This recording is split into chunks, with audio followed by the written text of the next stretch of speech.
If you're a Chinese emperor, like 2,000 years ago, one of your biggest problems in life is that if you give too much power to your ministers and generals, they might rebel against you, the will to power, and want to kill you and your family and establish their dynasty. And they found a solution, which is based on bioengineering. Now you can ask, bioengineering 2,000 years ago in China? Yes, it's called castration. Whoa. Castration is bioengineering. You take a man, you cut something off, you get a different kind of man that is perfectly fit for the purposes of the emperor. I didn't know they did that. Yeah, eunuchs. I knew eunuchs existed. I didn't know they were generals. You had eunuch generals and eunuch ministers because they pose much less of a threat. They can't establish their own dynasty. Wow. And there are periods in Chinese history when most of the imperial administration was eunuchs. Do you have a dark view of humanity?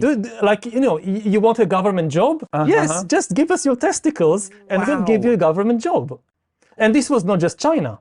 You see the same thing happening in the Byzantine Empire, in the Caliphate, in the Islamic Caliphate, because this was kind of bioengineering of 1,000 or 2,000 years ago, that again, you need this special kind of human which has intelligence and discipline, but doesn't pose the threat of establishing their own dynasty. That's the solution.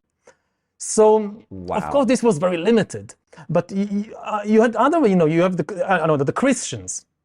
They also have a problem with humans as they are. Because humans are not very good in obeying all the kind of dictates of Christianity. So they try to change humanity, but they fail. They don't have the ability to really intervene deep inside the human genome, the human brain. Like Christianity doesn't like sex very much. It has a negative view of sex. But what to do? I mean, you can't change the human sexual urge. They tried a lot of times. But even monks and nuns did not always keep their vows of chastity. You have popes who had children. So Christianity had a very big trouble, like overcoming this sexual urge of humans. And, you fast forward to the future, what would some fundamentalist religious regime, Christian or Muslim or whatever, do with genetic engineering?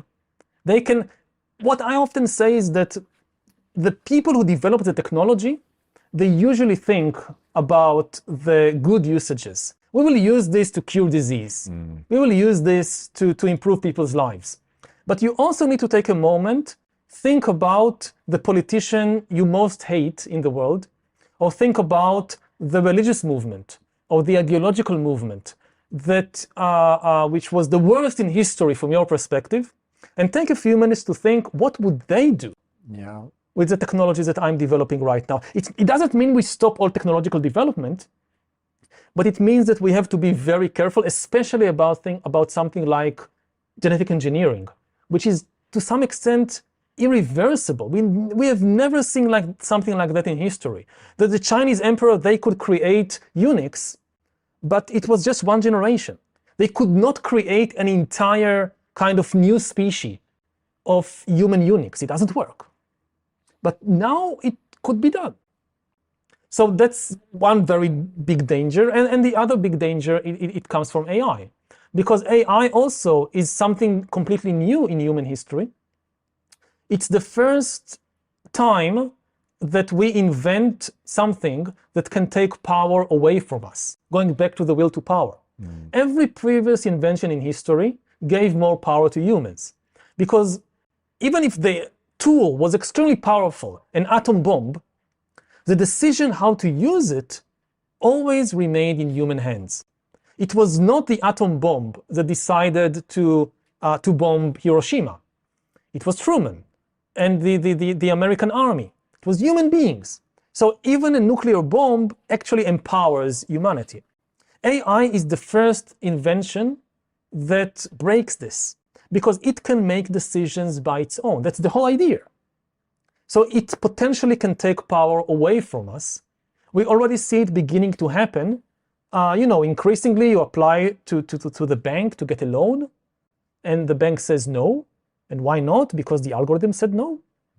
And you apply for a university or you apply for a job, And increasingly, it's an AI making a decision about your life.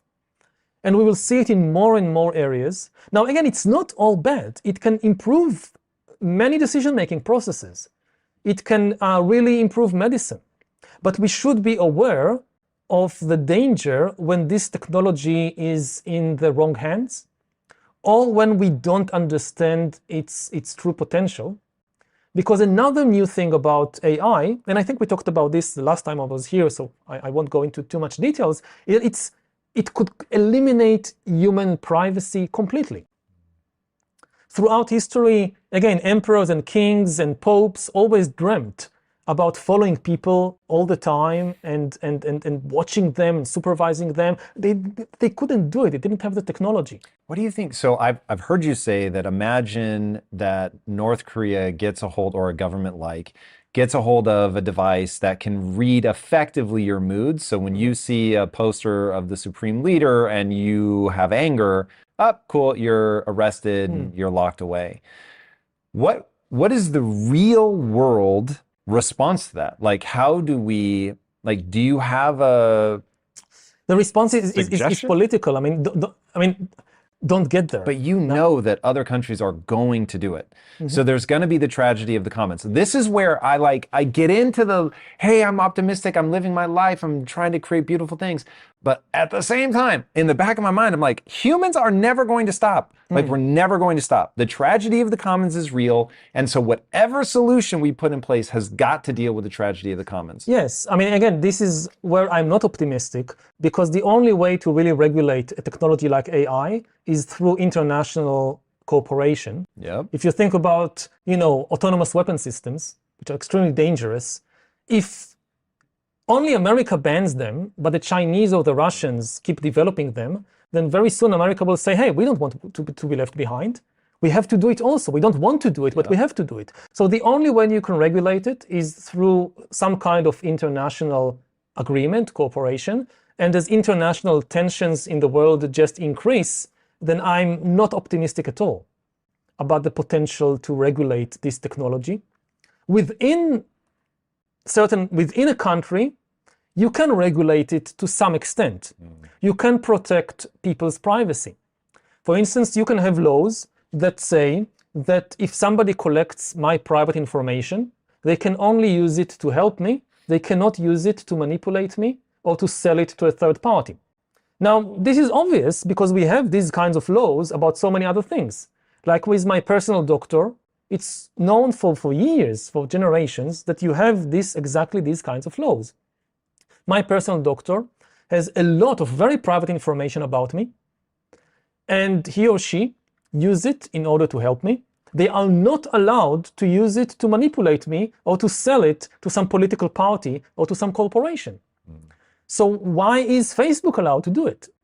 So this should be very, very simple. That's one defense of our privacy. Another thing that we can regulate is that we should never allow all the information to be concentrated in one place. Whether this one place is a government agency or whether this one place is a corporation, this is the high road to a dictatorship. Somebody that has all the information of all the people, they basically control everybody. Even if you think about it on a global scale, that you think in 20 years you have some country that somebody in China or somewhere have the entire personal records of every politician, every judge, every journalist, every military officer in that country from the time they were little. Like every illness they had, every sexual encounter, every bribe they took, they know that. This is no longer an independent country. This had become a kind of data colony. To control the colony, you don't need to send soldiers in to police people. You just take the data out. And if you have enough information, you can control this country by remote control from afar. So I think we need to have regulations against these kinds of things, and it can be done. And similarly, when you think about the new developments like the metaverse, we have to think very, very carefully about what's happening there. Again, I'm a historian, so I always look at things from a very long-term perspective. But hey, we know this. This has been a fantasy of humans for thousands of years. It really goes back to ancient philosophical and religious debates about what is a human being.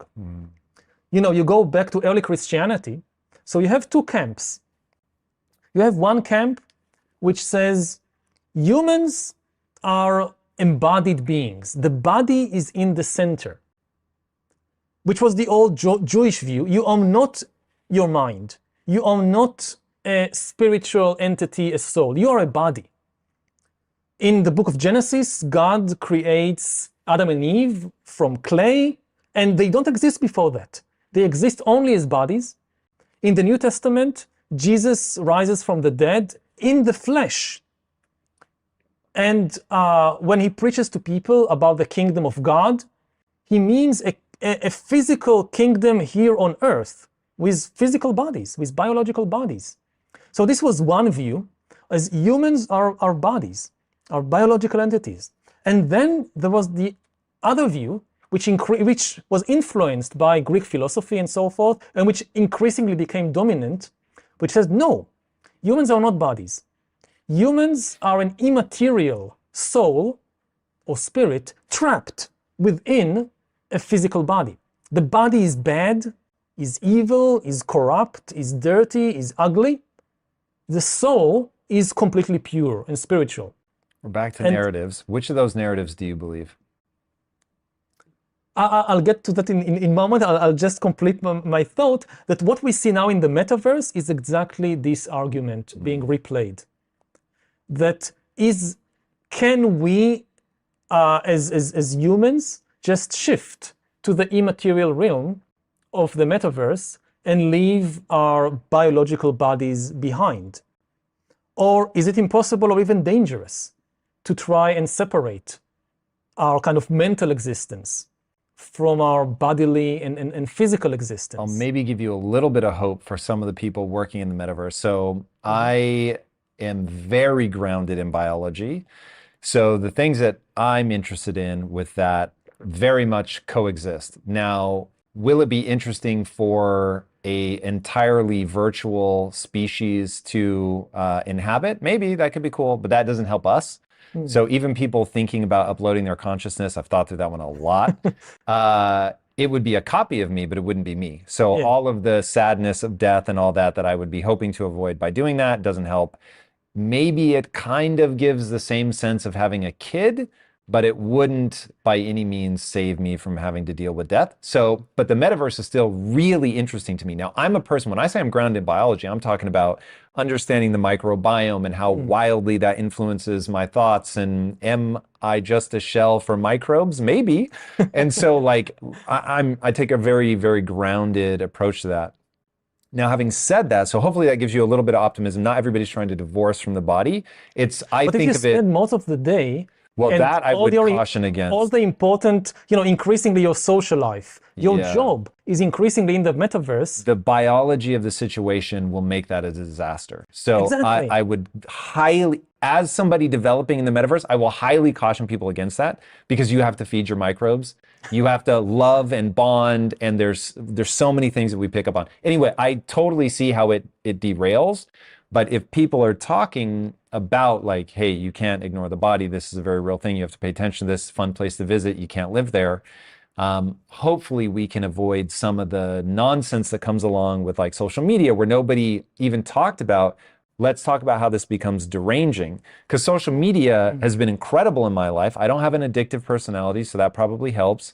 So it's very easy for me to go, I spend a little bit of time on it. What time I do spend is incredibly empowering, because I have trained the algorithm to give me useful things, not things that compare me to other people and make me feel terrible. So it's like, you have to be very thoughtful about stuff like that. So my hope is that we get a little bit wiser. Of course, not everybody will. But it really does come back to this idea of narrative. Like, I tell myself a narrative about what the virtual space is. It's going to keep me, I think, from hitting the major roadblocks. I'm sure there will be things I can't anticipate yet. But the thing that I want to make sure that we touch on is, I am not religious, but I worry that the thing that you're talking about, where we have to be thoughtful about gene editing and we have to come together as a big cooperative, I don't know how that happens without without something filling the godlike hole in all of our brains, where we want some grand meaning, something that we can orbit around. But that brings us together. There is no God hole in our brain. Interesting. I mean, people think. So you don't worry about God is dead at all. No. It doesn't faze you. I mean, we managed without him for many periods in history, and we've been doing quite well in recent generations without him.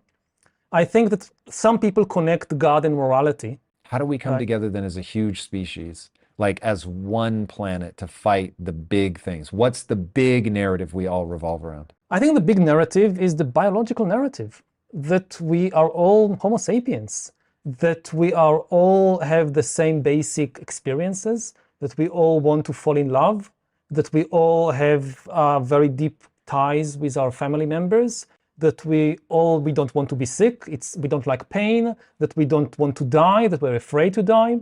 I mean, these are things that are common to all humans. You don't need God for them. And also, very important, you don't need God for morality. Some people say that, and it was common in history to have this argument, that even if God doesn't exist, we have to believe in him, because without God, people will just kill and murder and rape. And we now have empirical evidence that this is absolutely not true. I don't think it breaks down like that. I think people are missing something more subtle with that. I'm just playing with these ideas. Please don't. I hope it doesn't come across like I think I know. But I feel like the thing is more subtle. So I haven't believed in God since I was like 15. Mm-hmm. So I totally get, as I've never felt compelled to steal, murder, rape, none of that entered my mind. But when I look at sort of the broad sweep of humanity, I realize that people will fall in line with whatever the sort of dominant philosophy of their tribe is. So by way of example, I feel almost ridiculous bringing this up to you because you're a historian and I am very much not, but the thing that stopped the conquistadors from coming up and taking over what we now think of as America, the thing that originally stopped the Americans from coming across, the Camachas tribe, I believe is the name. And so how do they become the tribe? When all the other Native American tribes were falling by the wayside and getting relegated to reservations, why didn't they? Because of sheer brutality. And reading the book Empire of the Summer Moon was utterly fascinating when he was like, they were the only tribe that fought on horseback instead of riding the horse to the fight and getting off. And so they were able to just bring this level of viciousness that we've seen throughout history in all different kinds of tribes and peoples. But hearing it described, you realize, oh, it was actually really effective. So thinking of yourself as a warrior, treating the other people as the other, that you need to stop them, kill them, torture, maim, whatever. You kill all adults. You take either the women and the adult males, you take women and children, but if they're infants, then you kill them too because it's too much of a hassle. It's like, it's actually effective, but it's super gnarly. And so what is the thing that, given how many times we've seen that, whether it's the Nazis... God never stopped it. I mean, the conquistadors did the same thing and they believed in God. So God doesn't stop these kind of terrible things from happening. 1000% agree. So that's why I said God-shaped hole. I'm trying to figure out what that... Because it isn't God. I want to be very clear on my stance. I mean, we need morality. That's certainly true. So how do we make that like a thing that everyone's like, yeah? Because as you were describing... getting everybody to recognize the biology of it. So I have said 1,000 times on my tombstone, I want them to put, you're having a biological experience. That, like, you and I could not agree more about, like, I want that to work. I just don't think it will. Mm-hmm. And so or maybe this, how do we make you're having a biological experience so cool and so infectious that it propagates and people come together?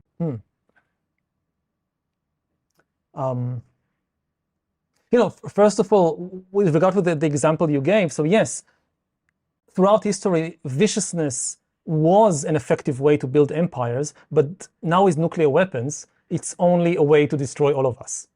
So the same way that AI is a game changer and the same way that genetic engineering is a game changer, nuclear weapons were also a game changer.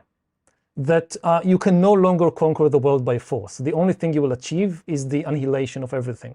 Just to be clear really fast, on that, all I'm saying is that they became the tribe not by being genetically superior, by having a belief system that made them unstoppable. Yes. So, and this now becomes more and more dangerous to have this kind of belief system. We need, I mean, again, if you have a lot of people in the world, different groups with this kind of belief system, you end up with World War III. And with the type of weapons we now have, not just nuclear weapons, but also increasingly AI and robotics and so forth, this is the end of humanity. Unless the belief system that's powerful is one of beauty. I just don't know how to make beauty contagious in the way that the will to power is contagious. Mm-hmm. Well, I don't either. But one thing that makes me hopeful is that you don't see a kind of constant level of violence throughout history. You do see periods of peace and periods of war. We have just experienced, as I said earlier, some of the most peaceful decades in human history. So this makes me hopeful. And we need to find ways to connect people. I don't think God is a good way, because different people have different gods. And, you know, coming from Israel, both sides believe in God. But he tells them different things. And he tells the Jews that Jerusalem is yours, and he tells the Muslims Jerusalem is yours, and then they fight over it. And the tragedy is that it's a completely unnecessary conflict. You know, if it was some kind of objective necessity, like you have two people alone on an island, there is the last apple or the last piece of bread, whoever gets it survives, the other dies, then I say, okay, you know, this is a situation when conflict is maybe inevitable. But this is not the case in my country. There is enough food, there is enough territory between the Mediterranean and the Jordan River to feed and to house everybody. Humans usually don't really fight about objective biological things the same way that wolves or chimpanzees fight. They don't really fight about territory. They fight about fantasies in their minds. That both sides have a fantasy about Jerusalem, which is just incompatible with the story, with the mythology of the other side. And this is what they fight about the fantasy in their mind. I mean, going back to the metaverse in a way, when you go to Jerusalem, I teach there at the Hebrew University, so it's a place like with biological glasses of an ape, you see, it's just like every other place. You have trees, you have stones, you have buildings. It's the same like Los Angeles, like any other place.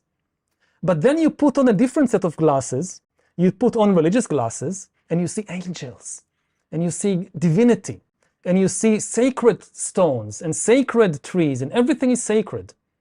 You know, a sacred place is a place plus a story about the place.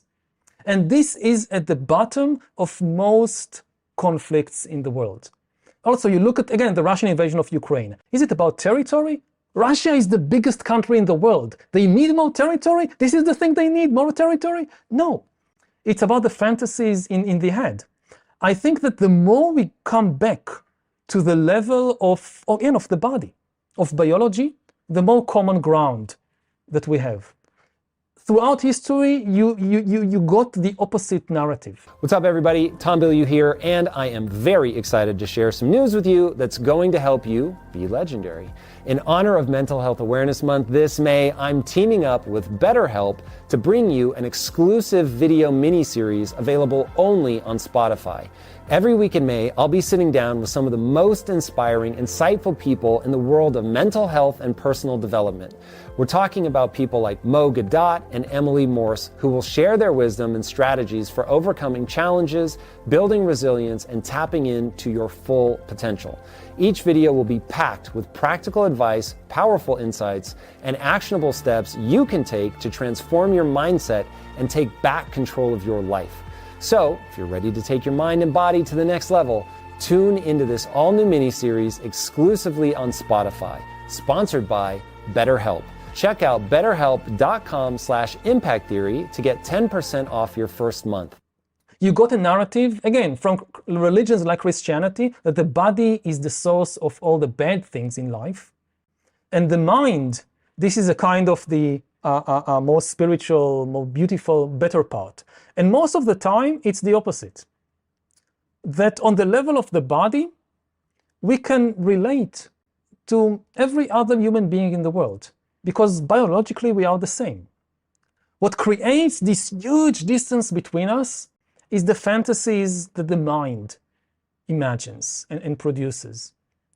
So I think that, again, if I have hope for humanity in the 21st century, is actually getting a little away from thinking too much from the mind and grounding ourselves a little more in our body. Some of the things that are happening technologically become a little bit dangerous because you can hack a human. And if you could explain what you mean by hacking a human, and then how do we end up hacking ourselves in a positive way?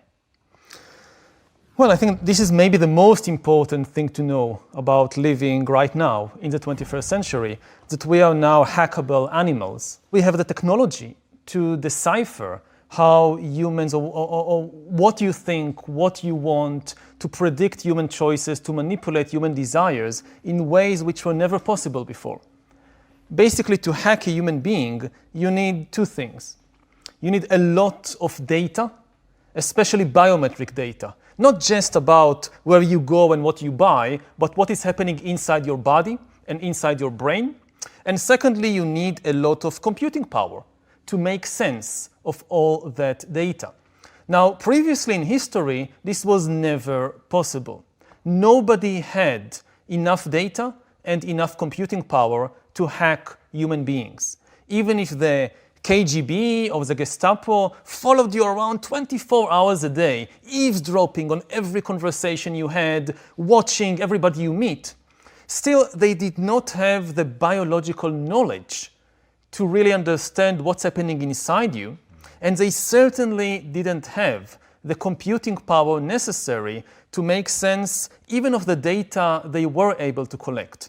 So the KGB could not really understand you, could not really predict all your choices or manipulate all your desires and so forth.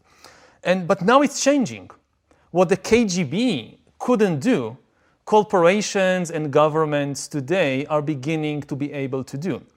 And this is because of the merger of the revolution in biotech. We are getting better in understanding what's happening inside us, in the body, in the brain. And at the same time, the revolution in infotech, which gives us the computing power necessary. When you put the two together, when infotech merges with biotech, what you get is the ability to create algorithms that understand me better than I understand myself. And then these algorithms can not just predict my choices, but also manipulate my desires and basically sell me anything, whether it's a product or a politician. And so that's what you're calling hacking, that you're hitting me with the right emotional message at exactly the right time based on my biometric data? Mm-hmm. Yeah, this is one of the things you can do. Again, you can predict, you can manipulate, you can eventually also re-engineer or replace. If you really hack a system, you really understand how it functions, then usually you can also re-engineer it, or you can completely replace it. And again, one of the dangers that we are facing today in the 21st century is that computers and AI would be able to replace humans in more and more tasks and maybe push millions of humans out of the job market as a result. All right, so I fully understand the dangers, and we will talk about some of what we were talking about off camera, which is we've got this whole story called Neon Future, where we're exploring that notion of what happens to what you've called the useless class when they're pushed out of the job market, and what does that do economically. But just staying with the notion of the hackability for a second. So it's funny, as you were describing it, and I know you bring this sense of like, there's some like real significant problems we need to take a very serious look at. And I get almost giddy with excitement because I have potentially delusional levels of optimism. I'm very open to that. No, I agree. I mean, the thing about this ability to hack humans is that it has also potentially tremendous positive consequences. And this is why it's so tempting. If it was only bad, then it would have been like an easy deal to say, okay, we don't want that, and let's stop researching or going in that direction. But it is extremely tempting because it can provide us, for example, with the best healthcare in history, something which goes far beyond anything we've seen so far. This can mean that maybe in 30 years, the poorest person on the planet can get a better healthcare from her or his smartphone than the richest person today gets from the best hospitals and the best doctors. The kind of things you can just know about what's happening in your body is nothing like we've seen so far.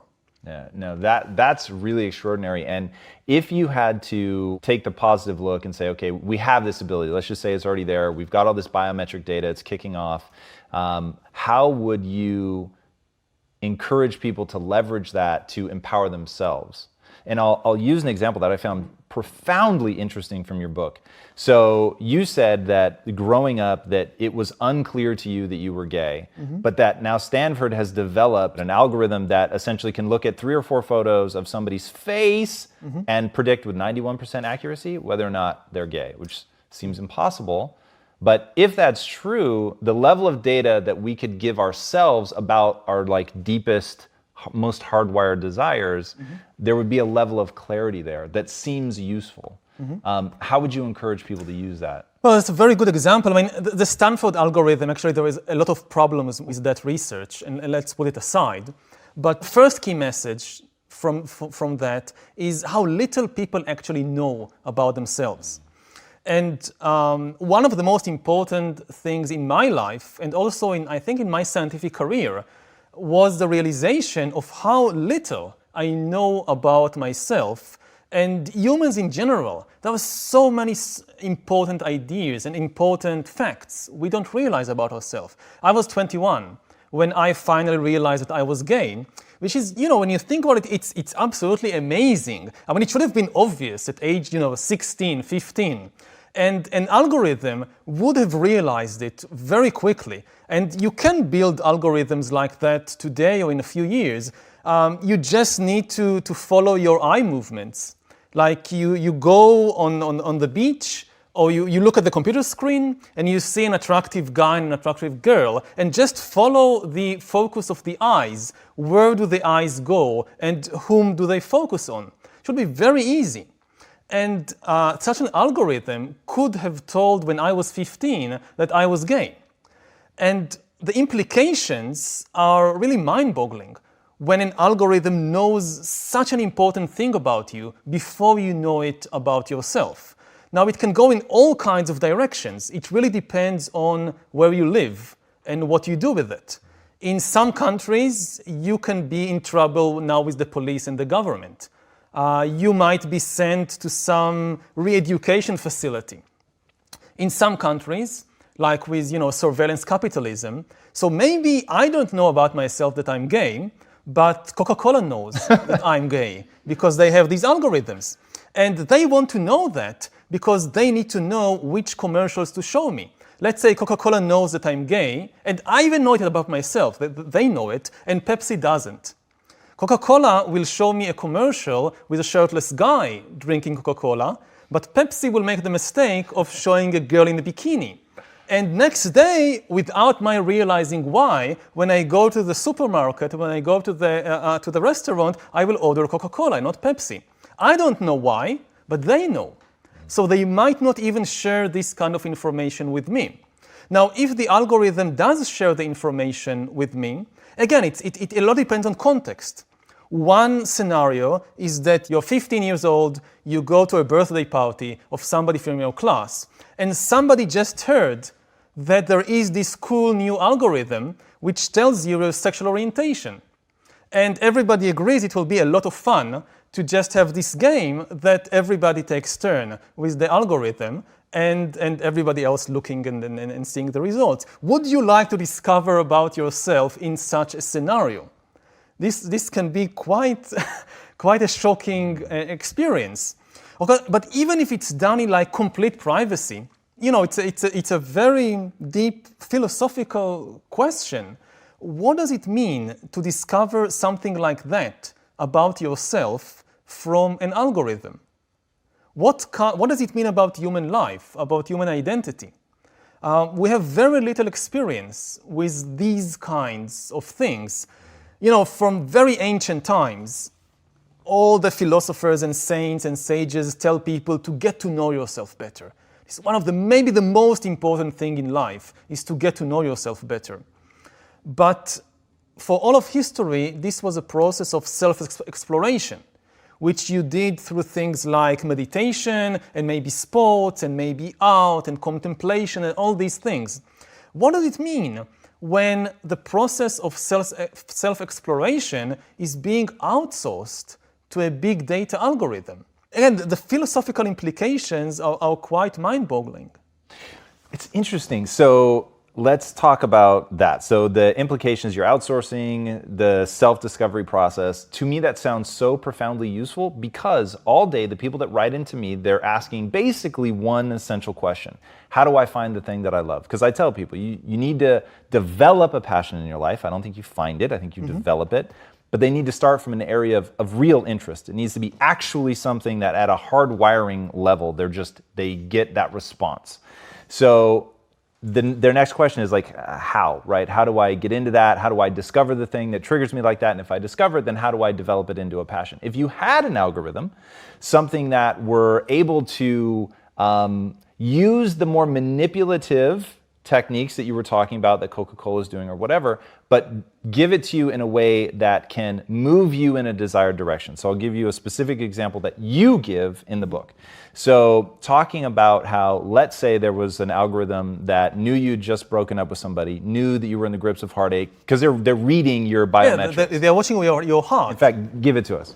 That example that you put. So the biometrics, they're reading you, it's the song, it knows what songs to pick. Yeah, I mean, something as simple as choosing music. So you were just dumped by your boyfriend or girlfriend, and the algorithm that controls the music that you listen to chooses the songs that are the best fit for your current mental state. And of course, this brings up the question of what is the matrix? What do you actually want from the music? Do you want the music to uplift you? Or do you want the music to kind of connect you to the deepest level of sadness and depression? And ultimately, we can say that the algorithm can follow different kinds of instructions. If you know what kind of emotional state you want to be in, you can just tell the algorithm what you want and it will do it. If you're not sure, you can tell the algorithm, follow the recommendation of the best psychologists today. So let's say you have the 5 stages of grief. So, okay, walk me with music through these 5 stages of grief. And the algorithm can do that better than any human DJ. And what we really need to understand in this regard is that what music and most of art plays on, in the end, is the human biochemical system.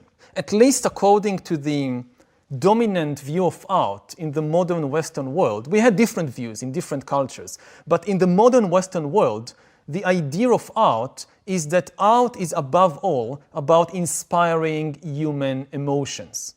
It doesn't necessarily have to be joy. Great art can inspire also sadness, can inspire anger, can inspire fear. It can be a whole palette of emotional states, but art is about inspiring human emotions. So the instrument artists play on, and whether it's musicians or poets or movie makers, they're actually playing on the Homo sapiens biochemical system.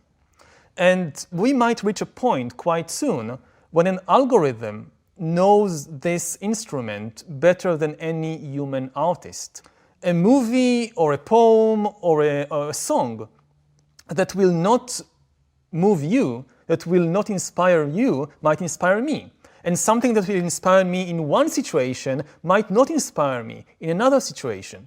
And as time goes on and the algorithm gathers more and more data about me, it will become more and more accurate in reading my biochemical system and knowing how to play on it as if it was a piano. Like, okay, you want joy? Pfft, I press this button and out comes the perfect song, the only song in the world that can actually make me joyful right now. That's so interesting to me. All right, so right now, real world, you can snap your fingers and you can have one algorithm that's tied to one biochemical process. In your life for real, what would you want to monitor and get that feedback on? Now, that's easy. I mean, healthcare. If there is like something seriously wrong in my body that I don't know about, like, I don't know, cancer or something, I would like the algorithm to find that out. I don't want to wait until, I mean, the usual process is that it has to go through your own mind. You can't outsource it. I mean, today, when you need to diagnose cancer, there are exceptions, but in most cases, there is a crucial moment when you feel something is wrong in my body.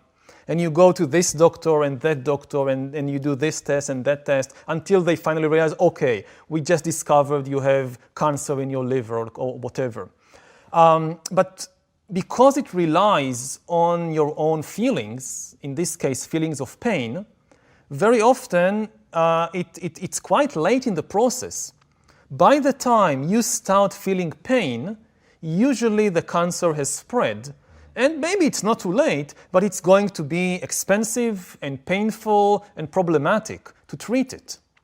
But if we can, outsource this, don't go through the mind, through my feelings. I want an algorithm that with biometric sensors is monitoring my health 24 hours a day without my being aware of it. It can potentially discover this liver cancer when it is just a few cells are beginning to split and to spread.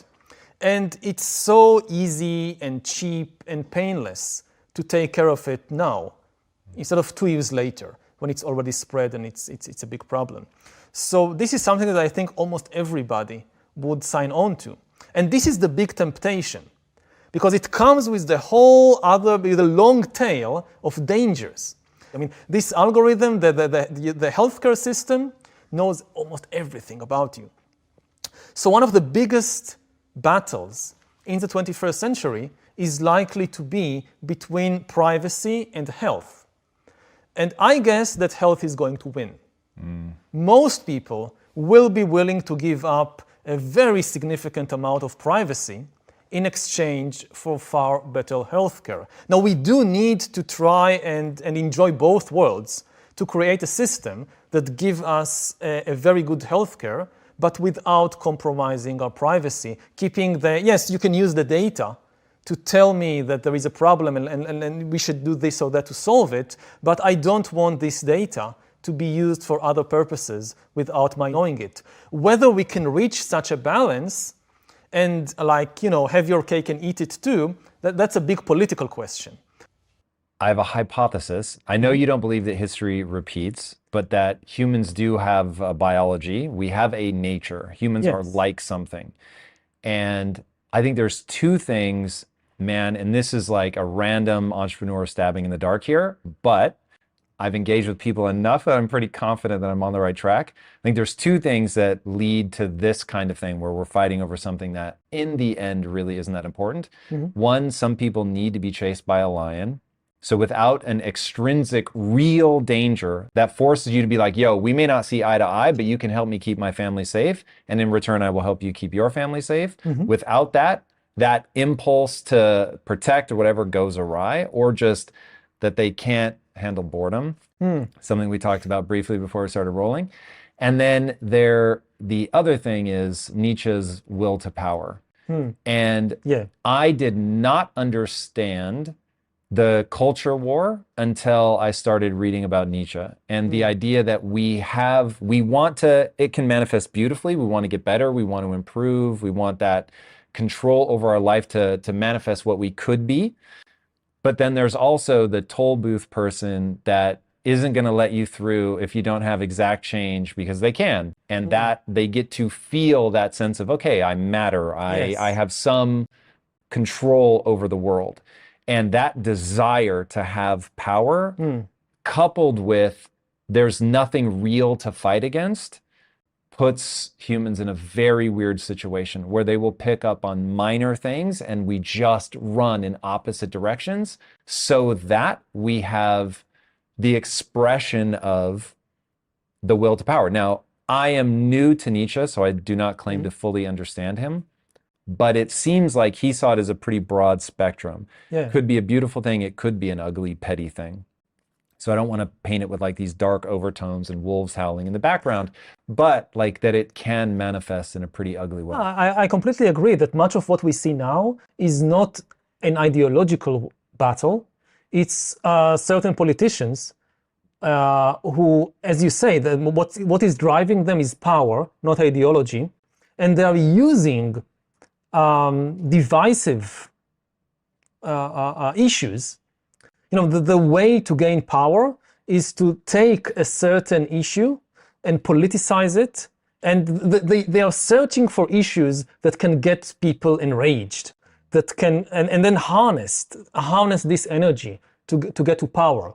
So a lot of the issues that people are fighting over, if they were depoliticized, they could have been solved much more easily. But you take these issues and you turn them into these big ideological battles, and then nobody wants to back down, and becomes this tribal affair. And this is the way that these leaders ride to power. And again, we see it so many times in history. It's really terrible. I think that the job of leaders should be actually to heal the community, to bring it together. And this is why also I think that many people today say that that we see the resurgence of nationalism all over the world. But actually, much of the world, you see a crisis of nationalism and the resurgence of tribalism, of tearing nations into their components and destroying actually the national community. Like I said before, nationalism, when it is understood correctly, it's a force for good in the world. The basic kind of message of nationalism is the ability to care about people you don't know, which is amazing. From a biological perspective, we are kind of programmed to care about a very small number of people that we know personally, our family, our friends, and to prefer them over everybody else. And the big task of nationalism is to come and say to us, no, there is a much larger community of people that you need to care about. So for instance, you take money away from your family and you give it to build a healthcare system, these are taxes, so that strange people that you never met in your life on the other side of the country, you'll never meet them, but because you're a good patriot and you care about them, you pay your taxes honestly so that they get some basic healthcare or education or a sewage system. And similarly, like you now, I don't know, you're a mayor or you're a prime minister or something, and you need to appoint somebody for a job, and you have two options. You have your cousin, which is not qualified at all, but he's your cousin, man. And you have like a very qualified person who is a stranger. Millions of years of evolution are screaming in your ear, are you an idiot? Give it to your cousin.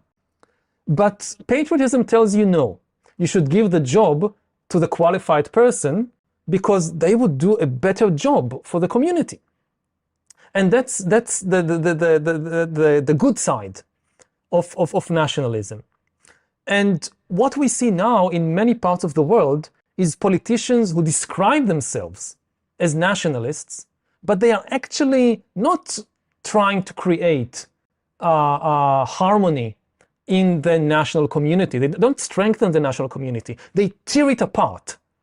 They deliberately look for any crack, for any wound in kind of the national body. Hey, there's a problem. This is something that people don't agree on. And instead of trying to heal it, they kind of poke their finger into it and try to enlarge it as much as possible, to inflame it, because this is their ticket to power. And in this way, they destroy the national community and turn the nation into warring tribes. And then they place themselves at the head of one tribe and tell people, you have to follow me, otherwise the other tribe will destroy you. And you're completely right. This is simply the will to power. It works. We see, unfortunately, in many parts of the world, we see that it is working. Not just in the US. I mean, there are elections this week in Brazil. There are elections next week in my country, in Israel. It's exactly the same. Instead of leaders who are trying to heal the national community. You see leaders that try to destroy it and get power by kind of leading just one tribe.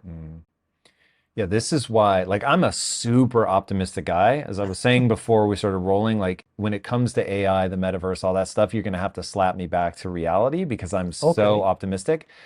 But on this, I am pessimistic only because when I look at the human animal and the way that we're wired and what biology tells us to do, I don't see, it feels like a positive feedback loop that has been magnified 1,000-fold by social media. And so now information is coming at us so fast, it's memeified, so it becomes very easy to digest. Yeah. I have a level of confusion because so much is coming at me. If I feel insecure, nothing, from a biology perspective, nothing is more intoxicating than the certainty of righteous indignation. So the reason that somebody can acquire power by poking at something is they're telling me exactly how to feel about something very concrete. And so it's like, you should hate those people because they have guns. You should hate those people because they believe in abortion. You should hate those people because on and on and on. Yeah. And so it now, in all of my confusion, I have absolute certainty, and through a weird quirk of evolution, that calms my mind and distracts me from all the like internal emotional turmoil that I was having. And it's like the only way that I see that running its course so that it's like labor. Once a woman goes into labor, there is no stopping it. She's either going to die or she's going to give birth to the child. Those are your two options. There's nothing in between. Yeah. Because you're in that positive feedback loop. I feel like, and Lord knows I want you to tell me that we're not, but I feel like we're in a positive feedback loop right now of people racing away from each other. And the only way that they will come back to the middle is through enough suffering. And every war proves that after a while, you just don't want to fight anymore. And you've seen too many people die, and it's like, oh my God, this is so horrible. Now I'm willing to compromise. Now I'm willing to come back to the table. And if you see a way out of this, because I am a big believer in Nelson Mandela. When I read Long Walk to Freedom, that changed me at some deep fundamental level, where he was like, hey, they imprisoned me for 27 years. And what's my answer when I come back out? To find what I've heard you refer to as a middle way. So way number one is to remain oppressed. Clearly, he wasn't prepared to do that. Way number two is to become the oppressor. And he was like, you give up your humanity when you become the oppressor. So he's like, you might be in power, but you give something up that's not worth giving up. The third way, the way in the middle, is to heal people, to bring them back together. And so I'm like, if he can do that, like, none of us have an excuse. But I don't think that we can. I think he was such a freakishly rare human. I just don't know who we turn to. Well, I'm less optimistic about the metaverse and all that, and we'll discuss this in a minute. But I'm more optimistic. We can trade optimisms. I'm the opposite. I'm more optimistic about, I mean, not like terribly optimistic, but a little more optimistic. All right, let's hear it. About our chances, kind of politically and so forth. I mean, first of all, I look at the long-term process of history. We started tens of thousands of years ago, hundreds of thousands of years ago, as isolated bands. I mean, 100,000 years ago, you have humans living in small hunter-gatherer bands of a few dozen individuals. And over history, you see that the direction is very, very clear. Humans find ways to trust more and more strangers, to come together into larger and larger groups, even though kind of evolutionarily, it makes no sense. I mean, we are programmed to trust just a very, very small number of individuals that we know personally. And yet, we have nations, we have countries of hundreds of millions of people. We have a trade network which covers basically the entire globe. So humans find ways how to overcome these tendencies and to develop trust. And when you look specifically even at the issue of violence and war, the last few decades have been the most peaceful era in human history. Now, I know there have been conflicts and wars in the last few decades. I come from Israel, you don't need to tell me. I lived in the Middle East all my life.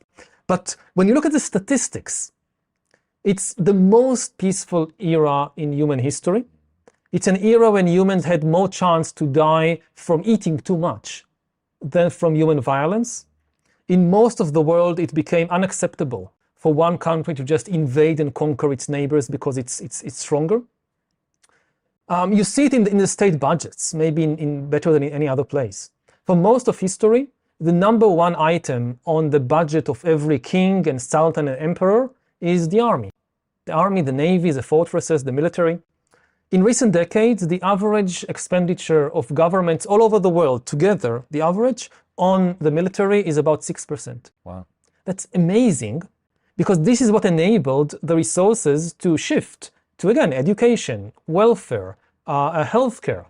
Most countries spend much more on education, healthcare, and welfare than they spend on their military. You can reboot your life, your health, even your career, anything you want. All you need is discipline. I can teach you the tactics that I learned while growing a billion-dollar business that will allow you to see your goals through. Whether you want better health, stronger relationships, a more successful career, any of that is possible with the mindset and business programs in Impact Theory University. Join the thousands of students who have already accomplished amazing things. Tap now for a free trial and get started today. And that tells us that it's possible. Now, we shouldn't be complacent and think that, oh, this is now, that's it, we have peace, we can just relax. No, peace didn't come from some change in the laws of nature or because of divine intervention. It came because people, countries built good institutions, not just on a national level, but on the international level.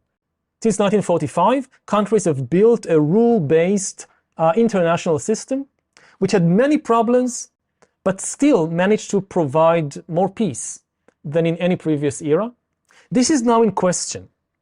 The Russian invasion of Ukraine and other developments are so frightening because they endanger the biggest achievement of humanity, this era of relative peace. You know, if Putin is allowed to get away with what he's trying to do in Ukraine, then you will see defense budgets all over the world skyrocket. Already now, lots of countries, Germany, Japan, countries in Europe, are doubling, tripling their defense budgets. It's basically like, you know, you had the biggest taboo in the international system was you cannot invade another country and conquer it just because you're stronger. And he is now breaking this taboo, and everybody around the world is watching to see what will happen. It's like in a school, when you have a bully who picks on a smaller kid and starts beating him, and all the kids are watching what will happen. If the bully gets away with it, if nobody intervenes, then it's clear to everybody that's it. The laws of the school, the norms of the school have changed. Now everybody knows this can happen. If, on the other hand, people intervene, the bully is stopped, you give support to the victim, then the norm actually gets strengthened. People realize, hey, you can't do that. And this is now what is happening. Dictators and regimes all over the world are watching to see what will happen in Ukraine. So far, Putin is not getting away with it. There's been massive support for Ukraine from the West. The Ukrainians themselves are fighting more bravely and efficiently than anybody could have imagined. And this also goes back to kind of where my optimism about what's happening inside nations come from. You look at Ukraine. Ukraine is a very new country, just 30 years since it gained its independence from the Soviet Union. It's made of different ethnic groups. You have people speaking Russian, people speaking Ukrainian, you have Jews, and so forth. And it was under the most intense kind of disinformation campaign coming from Russia, trying to divide the Ukrainians against themselves, trying to do exactly that, to tear apart the fabric of the Ukrainian society, of Ukrainian nation, and turn, Ukrainian speakers and Russian speakers against each other. And they completely failed, the Russians. Putin gambled. One of the reasons what's happening in the war, Putin gambled that the moment his tanks would enter Ukraine, Ukraine would just collapse. Zelensky would run away, the Ukrainian army would surrender, and lots of Ukrainians would, throw flowers on the Russian tanks. And it didn't happen. The Ukrainians actually came together. Zelensky didn't flee. The Ukrainian army didn't surrender, and people threw Molotov cocktails on the Russian tanks. And Zelensky himself, he is Jewish, coming from a Russian-speaking family. Now, if Ukraine had fallen victim to this kind of tribalism, then the Ukrainians would think that, well, he's Russian-speaking, he's Jewish, he's not really Ukrainian, we can't trust him. But he became this national hero. And I think that, I hope that more countries around the world would learn from this example that nationalism doesn't mean that you hate minorities or you hate your neighbors. No, it means that people come together. It's an interesting take on nationalism that I've thought a lot about, because I grew up in the 80s when it was self-evident that you loved America. I mean, that was certainly the prevailing thing. To be against America was like punk rock. Like, it was so anti, it was like way outside the pale. And now that's become so commonplace that it isn't even punk rock anymore. It's like, it is, I don't know that it's the dominant voice, but it's a big enough voice that it isn't uncommon to bump into. And the amazing thing, you see it from both sides. It's not like you say, okay, these kind of extreme radical lefties. You also see it on the right, that people are against the federal government, against the FBI, against the postal office. Like anything that smells of the state, and they have all these conspiracy theories about the deep state. And you know what the deep state really is? The deep state is the sewage system. Somebody built this system under our houses and streets and towns, and it's a good system. You go to the toilet, you flush down what you've done, and it's gone somewhere, and it's being taken care of. If there was no sewage system, we would die of cholera. Because somebody needs to take care to separate, say, the drinking water from the sewage system, that you don't get germs in your drinking water. And who is this somebody? This is the job of the government. This is the job of the state. And that's the deep state. And when you see that people are kind of turning even against that, and again, it's coming from both sides, this is so unfortunate that humanity has managed on many levels to reach this, amazing achievements, whether it's the most peaceful era in history, whether it's building sewage systems so that we don't get cholera epidemics, and then people take it for granted, and then people just neglect it. That, it's like living in a house that everybody inhabits, but nobody wants to repair. And eventually it falls down. And like you said, then people realize what they missed. Like when you have a war and you see people dying and suffering around you, then you look back and you say, actually, we had it so good before. How do we get back there? And hopefully we realize in time what we can lose, and we don't get into the war in the first place. And it feels to me as a historian that we are kind of at the edge of the precipice. Like we've climbed up. We've been so far below in the jungle, in kind of this conflict for survival with violence and disease and poverty. And we've climbed up to the top, or to a very high place, but we are still at the edge of the precipice. We can fall down, all the way down, very, very quickly, within just a few years. And people don't really realize it. Yeah, so you just made me think of Oppenheimer's quote, "I am become death, destroyer of worlds." We're living in we're living in an amazing time. I wouldn't want to live at any other time, but it is a moment that requires deep reflection on the stories that we tell ourselves. So I know that as you look at the long arc of history, you think a lot about, okay, the reason that humans become the most dominant predator this world has ever seen is not because we're the strongest, fastest, sharpest, teeth, claws, whatever. It's because we could organize flexibly in groups via the stories that we effectively bond over and come together over. And when we were talking about fascism, communism, and liberalism, when I first heard you talk about that, you said these are the dominant stories that over history people have been fighting over. So you have the story of the state is the only thing that matters, and that what life is going to be is an eternal struggle between warring states. One will violently conquer all the rest, and then there will finally be peace. So it's like, hey, as Germans, we're the one. Like, it's us. Like, all we have to do now is take over, like it was meant to be. Then communism, same idea. It's the story that only the state matters, but the way that we get there is by distributing everything equally. And then liberalism, the story. And you said World War II ended the idea of fascism.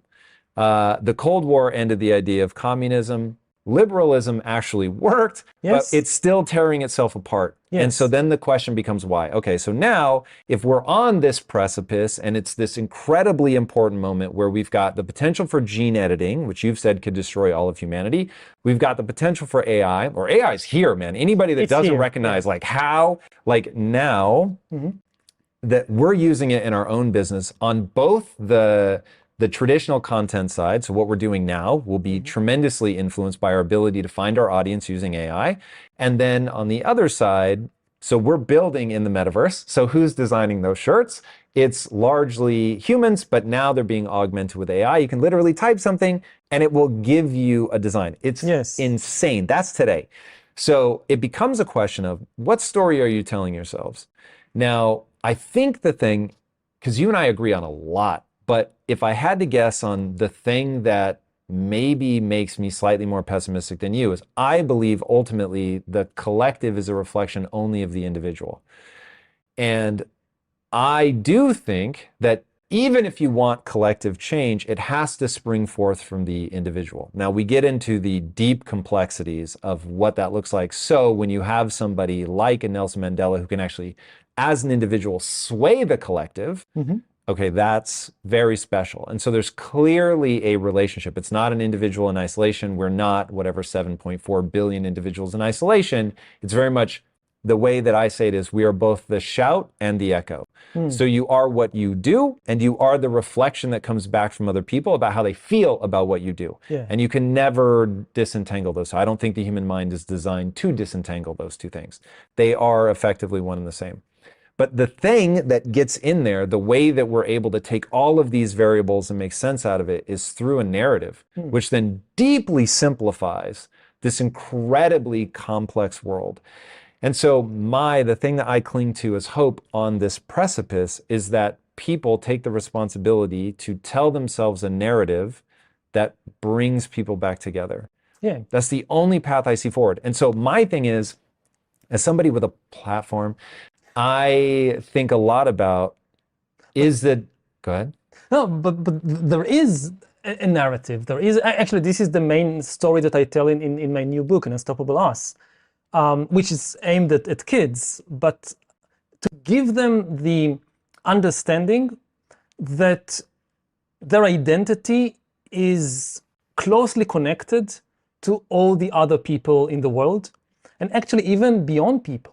To other animals, because if you want to understand who you are, so you get these kind of national stories, which are important, but they are so limited, because nations have been around for just something like 5,000 years. The oldest nations in the world, like Egypt, they go back 5,000 years. Most nations go back just a couple of 100 years. And each of us is made of bits and pieces that came from all over the world from the whole of history. It starts with the food that we eat, that if I like to eat chocolate, and chocolate was discovered by the Olmecs in Central America, something like 4,000 years ago. So this is a bit of Olmec in me, that I like chocolate, and I like my chocolate sweet. And sugar was domesticated in New Guinea, something like 8,000 years ago. Whoa. So I have a bit of New Guinea in me that I like sugar. And going much, much deeper, like our most basic emotions. As a kid, I sometimes would wake up in the middle of the night, afraid that there is a monster under the bed. And I would call my mom, Mom, there is a monster. And where is this coming from? This is not Jewish culture. This is not Israeli invention. This is coming from millions of years of evolution. It's actually a historical memory. Tens of thousands of years ago, when we lived in the wild, there were actually monsters that came in the night to eat children, lions and cheetahs and so forth. And if you continue to sleep, the lion eats you.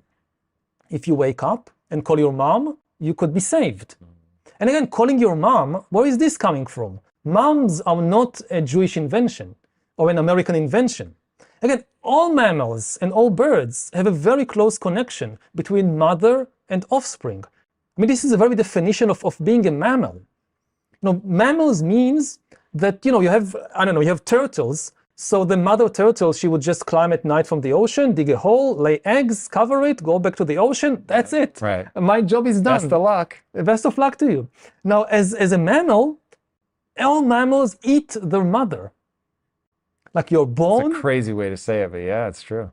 She not only carried you in her womb, after you're born, she actually feeds you from her body. Mm. And if something happens in the connection between mother and child, you don't survive. And this is so basic in who we are. And as a Jewish kid, you should know that it's the same with Muslim kids. And it's the same with Russian and Ukrainian kids, and it's the same with American and Mexican kids. So this is something very, very deep in us that connects all of us. And I think this is a basis for a narrative for the 21st century, because we now face also collective challenges that threaten the existence, the humanity of all of us. And then it's not just nuclear war and climate change, it's also what you mentioned. I see new technologies like genetic engineering, and to some extent also AI, as existential dangers to all of us that we should unite to face. Is genetic engineering the one that freaks you out the most? It depends, because it develops much more slowly than AI. Mm. So in terms of what it can do, then genetic engineering is probably the most frightening. Germline only, or do you not want people even messing with their own? At this stage, we just don't understand our body and our brain and our mind well enough to start messing with it. Mm. Basically, if you give corporations and armies and governments the technology to start changing the human body, so they will start changing, kind of developing, upgrading the human qualities that they need. Yep. They want discipline. They want intelligence. Like armies want disciplined and intelligent soldiers. So they will try to mess with our genes, with our body, to make us more disciplined and more intelligent. Now, other things like compassion or like spirituality, they don't want that. Putin needs disciplined and intelligent soldiers to fight his war. He doesn't want compassionate soldiers or spiritual soldiers. So even without trying to eliminate these qualities, just by focusing on what they want, we might get kind of highly intelligent and highly disciplined humans who lack compassion and lack any spiritual depth.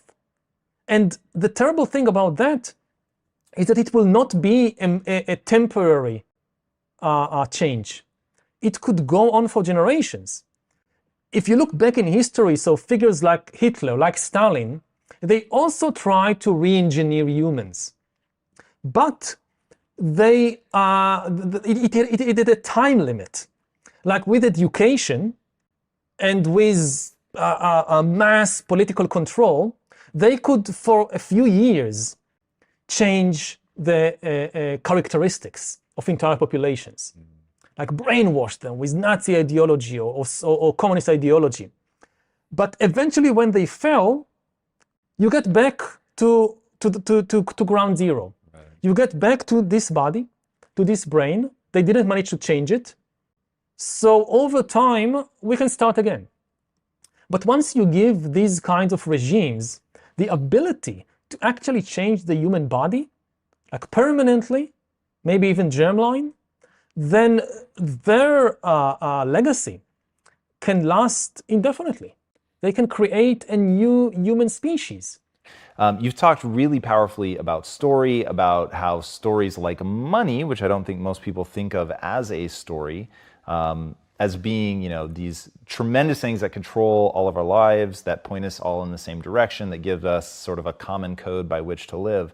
How can people take control of the story that they tell themselves about themselves, which I find to be one of the most important stories that you engage in?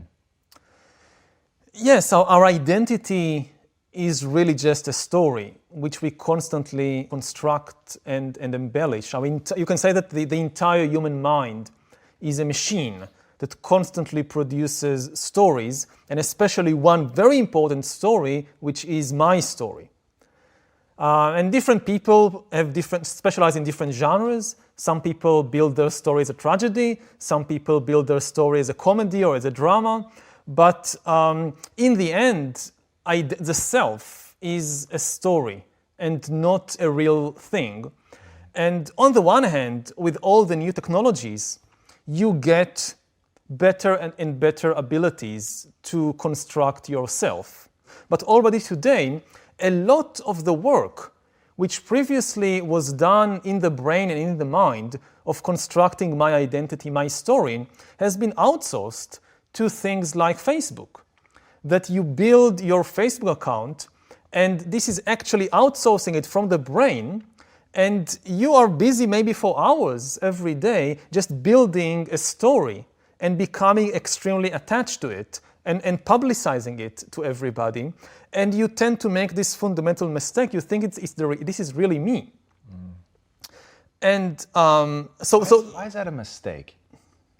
I'm actually really curious. First of all, if you take something like the profile that people create about themselves in Facebook or in Instagram, it should be obvious. It doesn't really reflect your actual existence, your actual reality, both inner reality and outer reality. Like the percentage of time you smile in your Instagram account is much bigger than the percentage of time you smile in real life. And you go on some vacation, and you post the images from the vacation. So usually you're smiling in your swimming suit on the beach with your girlfriend and boyfriend holding this cocktail, and everything looks perfect and everybody's so envious. But actually you just had a nasty fight with your boyfriend 5 minutes ago, and then this is the image that everybody else is seeing and thinking, oh, they must have such wonderful time. And afterwards, like a year later, or 2 years later, you look back and this is what you see. And you forget what was the actual experience like. What is the role of truth in the story that we tell ourselves about ourselves? Very little. Do you think there should be more? There should definitely be more. And what would be the outcome if we were like, I'm really going to make sure that the story I tell myself is objectively true?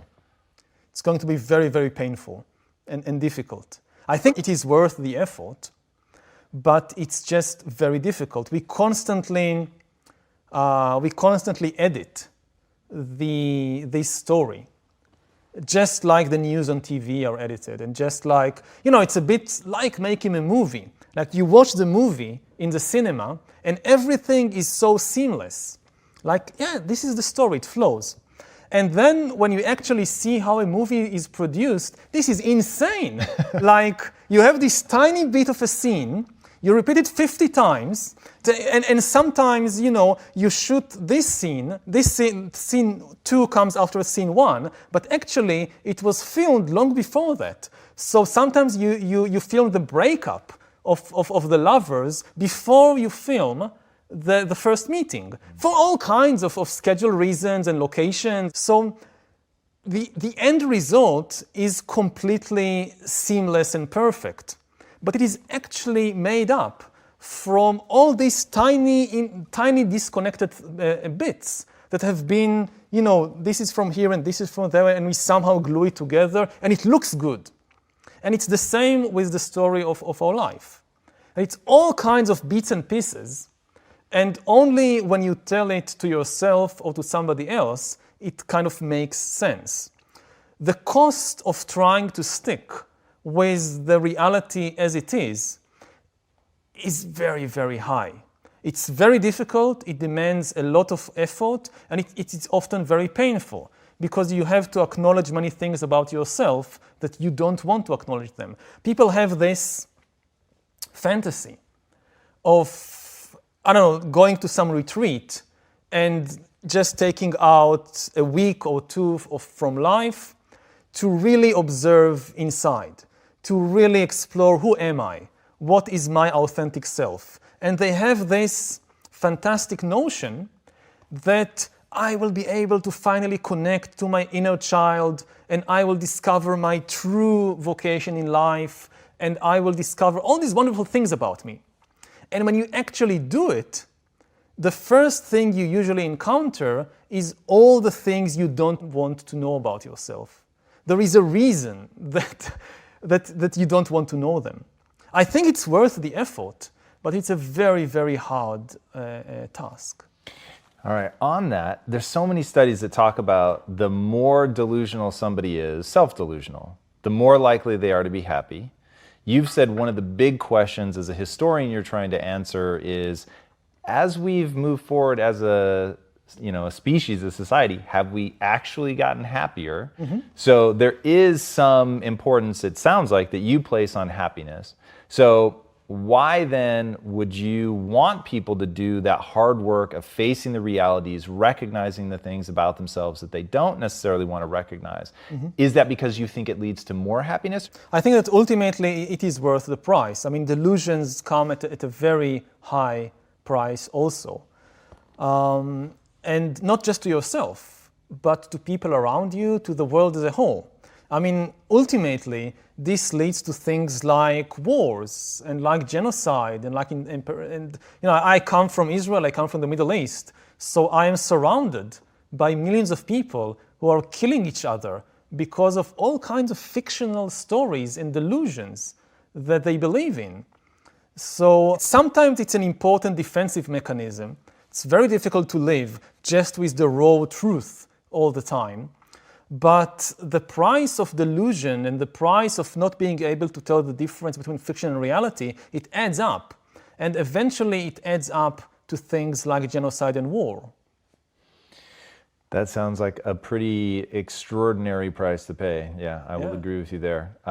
In 21 lessons is, what do we do when we're faced with being put out of work, that we are one of the useless class and we have to do this reinvention at a career level? You're living longer, your career life is 50, 60, 70, 80 years, whatever that looks like, in a time where every 7 to 10 years, it's a completely new world.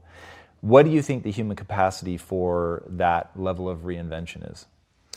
Well, that's a very important question. It has little to do with immortality, because even without immortality, we are heading in that direction. Even if the lifespan remains as it is, 80 years, every 10 years, you have another big shock. I mean, one of the things many people don't realize about the AI revolution and the automation revolution, they imagine it as some kind of one-time event. We have the big AI revolution in 2025. You have all these truck drivers and taxi drivers and doctors and whatever losing their jobs. You have a few difficult years of adjustment, and then eventually you have the brave new world of AI with a new equilibrium. And this is an extremely unlikely scenario, because we are nowhere near the maximum potential of AI. The speed in which it develops is only likely to accelerate. So what we are really going to face is a cascade of ever bigger revolutions in the job market and in many other areas of life, relationships, politics, and so forth. So you have a big disruption in 2025. You have an even bigger disruption in 2035, an even bigger one in 2045, and so forth. And if you look, say, at the job market, so okay, you were a truck driver and they no longer need you, but there is new demand for yoga teachers. So you somehow reinvent yourself at age 40. I'm no longer a truck driver, now I'm a yoga teacher. It's very difficult, you somehow do it. 10 years later, no need of yoga teachers, thank you very much. We now have these amazing applications connected with biometric sensors to your body. They know exactly what you're doing with every tiny muscle. As you do this posture or that posture, no human yoga teacher can compete with that. You're out of job. You have to reinvent yourself again as a designer of virtual world games. And you do it somehow. But 10 years later, you have to do it again because this too has now been automated. And even if you get support from the government and there is all these education for adult system, the really big question is, again, it's psychological.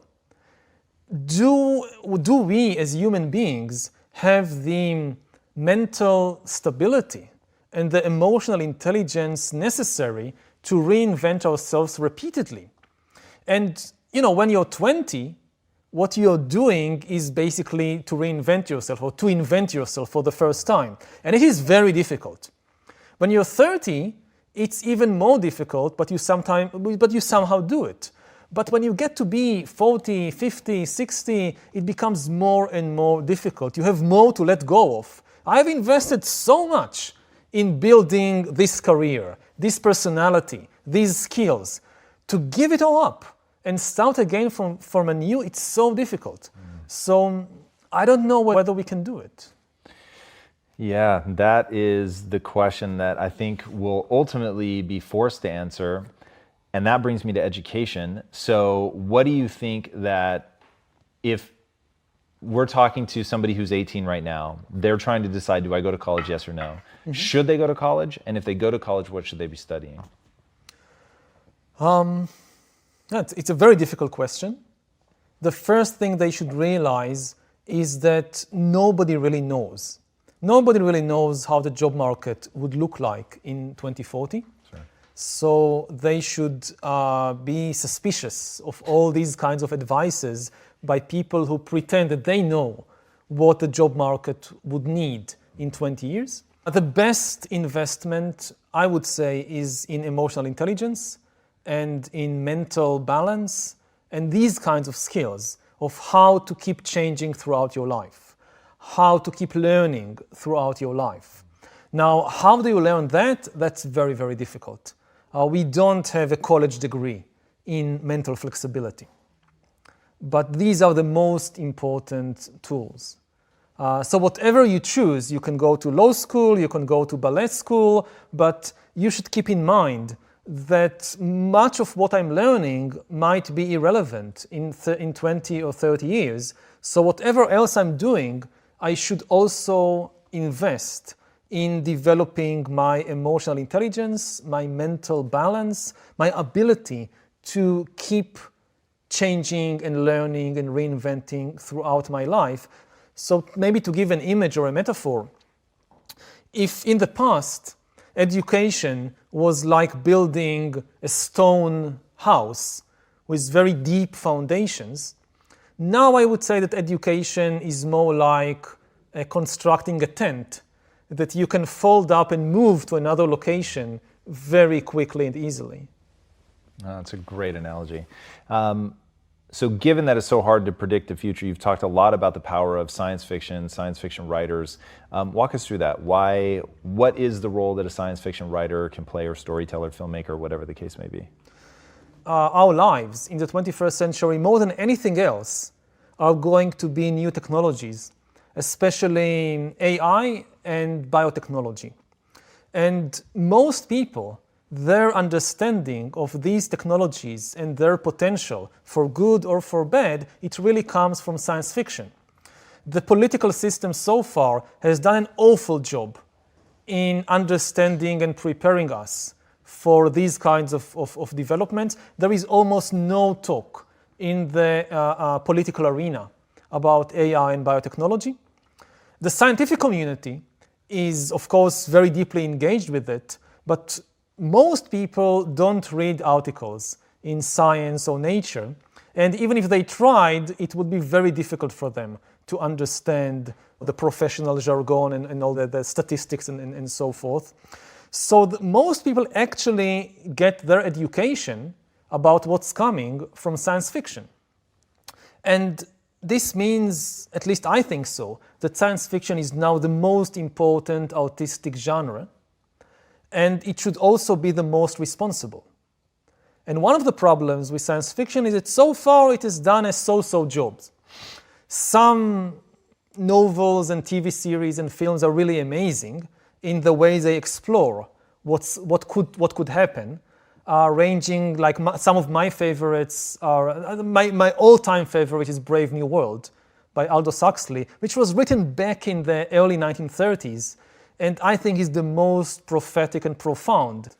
So given what's happening in the world right now with things being automated, going to AI, what are 3 things, let's say, that people can do to make sure that they're poised to thrive in this time of massive change?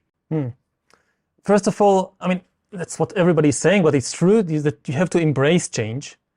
That the idea that you can learn something in your youth, a profession, a way of life, and it will just be there for the rest of your life, which was the situation for most of history. This is no longer the case. We have to keep learning and keep changing throughout our lives. Otherwise, we will be left behind. So that's one key principle. Related to that is that maybe the most important quality to survive and flourish in the 21st century is to have mental flexibility. Not just to keep learning and changing again and again, also to keep letting go.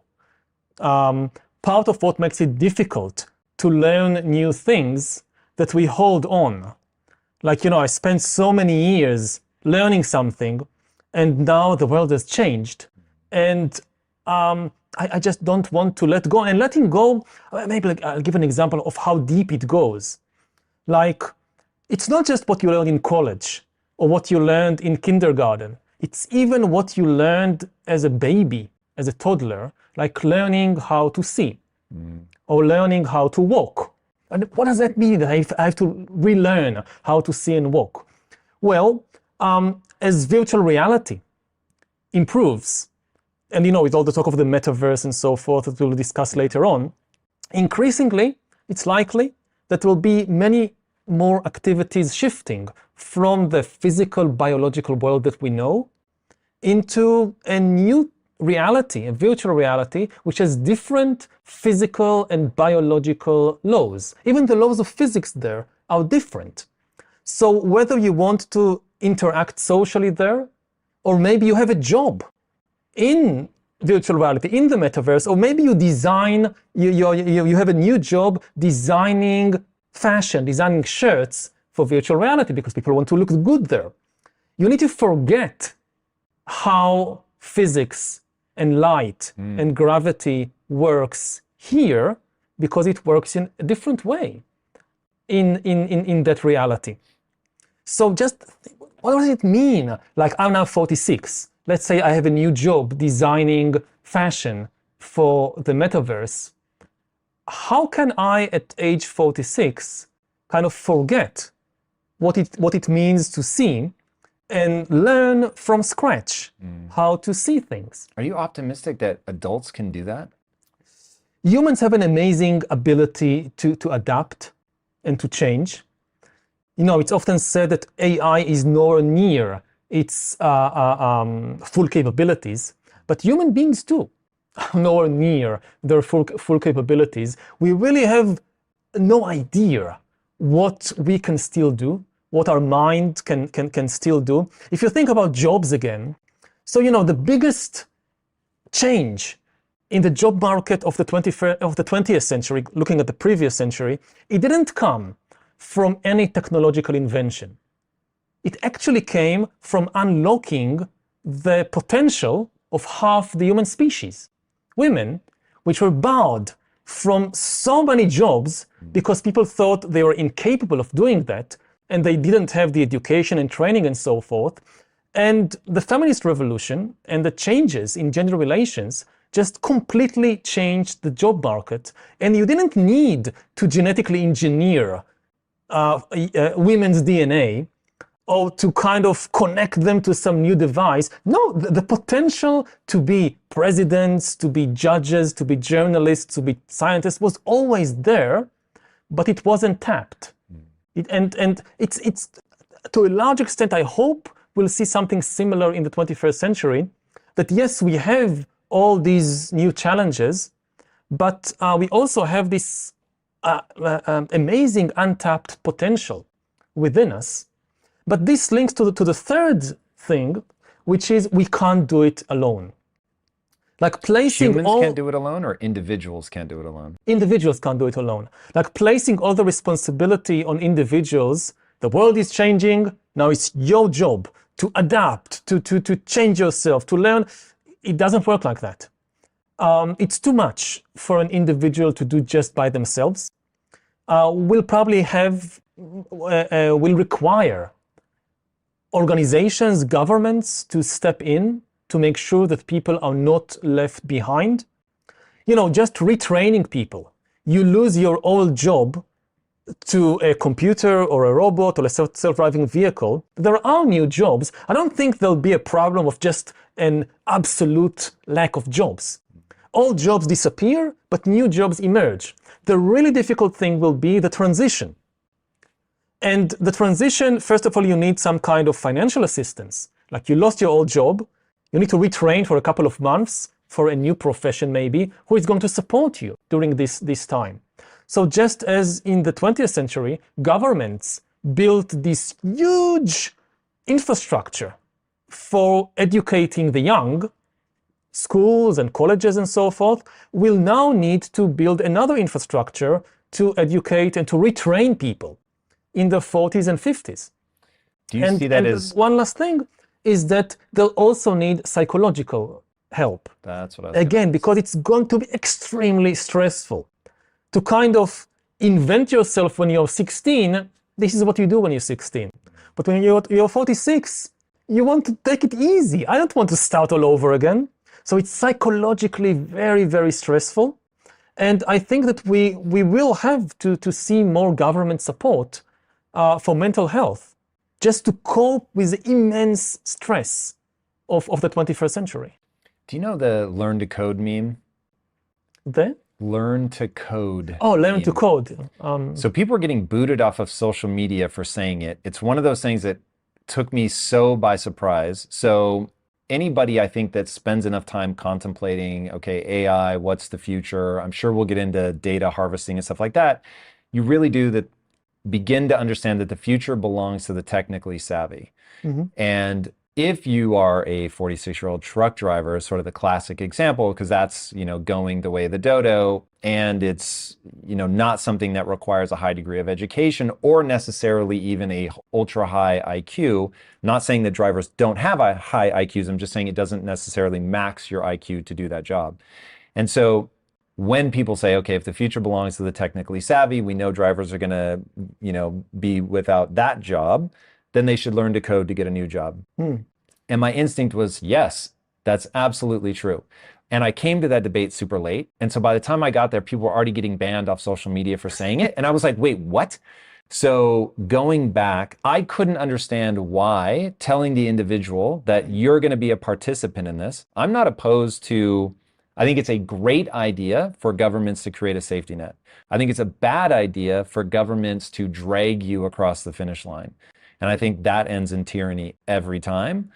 So where do you see, because it will be hard and there will be people left behind, I don't see any way around that. And nature, so curious to see if you agree with this, nature does not care. Nature will leave you behind in a heartbeat. Mother Nature is more than happy to obliterate people, watch an entire generation get eaten by a change, doesn't care. Mm-hmm. So how do we, without incapacitating the people that have to relearn and do this very difficult thing, how do we encourage them to move forward without either abandoning them on one side or dragging them forward on the other?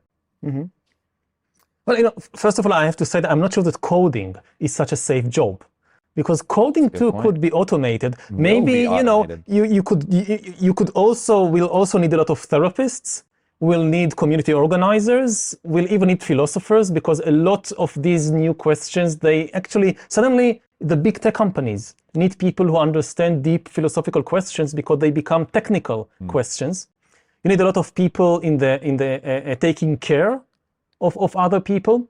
You know, it's, in a way, it's easier to automate the job of a coder than the job of a nurse.